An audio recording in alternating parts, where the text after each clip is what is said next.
You know, when a patient is critically ill, a mechanical ventilator is literally a lifesaver. It breathes for them when they can't. But the goal, always, is to get them back to breathing on their own. Today, we're diving into that journey, the process of liberation from the machine. So let's get into how it all works. So how does this actually happen? It's not like just flipping a switch, right? It's a really carefully managed and often challenging process of basically retraining the body to take back control. And that's the big question we're going to break down here.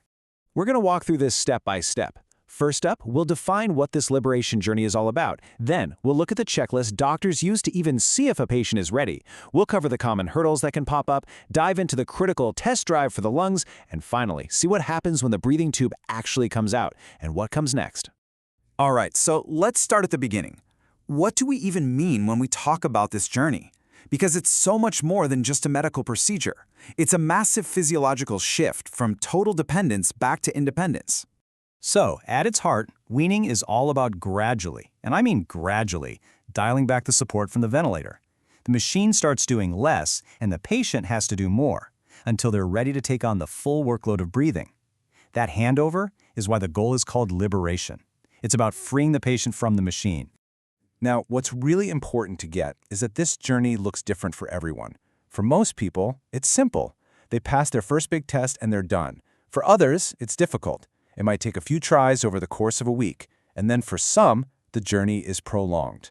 Knowing which path a patient is on really helps the clinical team figure out what challenges to expect.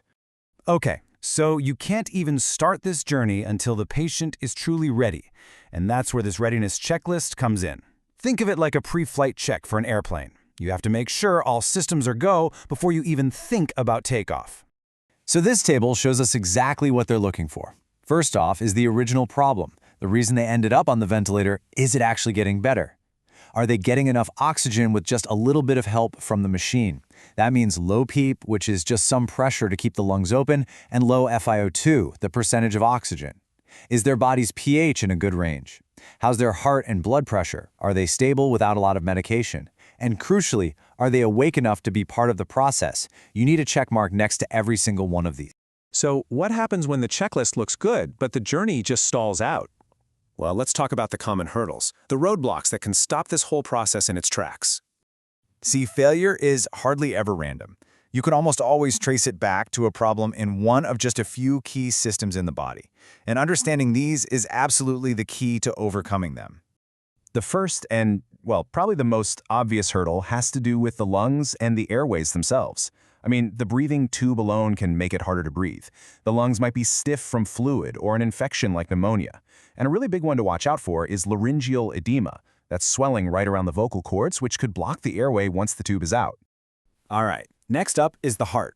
This one might surprise you. When you go from the ventilator pushing air in to pulling it in yourself, it puts a huge new workload on the heart. For some patients, that stress is just too much. It can cause the heart to struggle and fluid to back up into the lungs. Doctors are on the lookout for this with ECGs, heart ultrasounds, and blood tests, and they can manage it with meds like diuretics. And we absolutely cannot forget the brain and the muscles. If a patient is delirious or really anxious, it's going to be tough for them to coordinate their breathing. But even more important is the diaphragm, the main breathing muscle. After days or weeks of the ventilator doing all the work, the diaphragm can get incredibly weak. It's a real thing, ventilator-induced diaphragmatic dysfunction. Combine that with poor nutrition, and you've got a major roadblock. So once that checklist looks good, and you've thought about all the potential hurdles, it's time for the big test, the spontaneous breathing trial, or SBT. This is basically the moment of truth.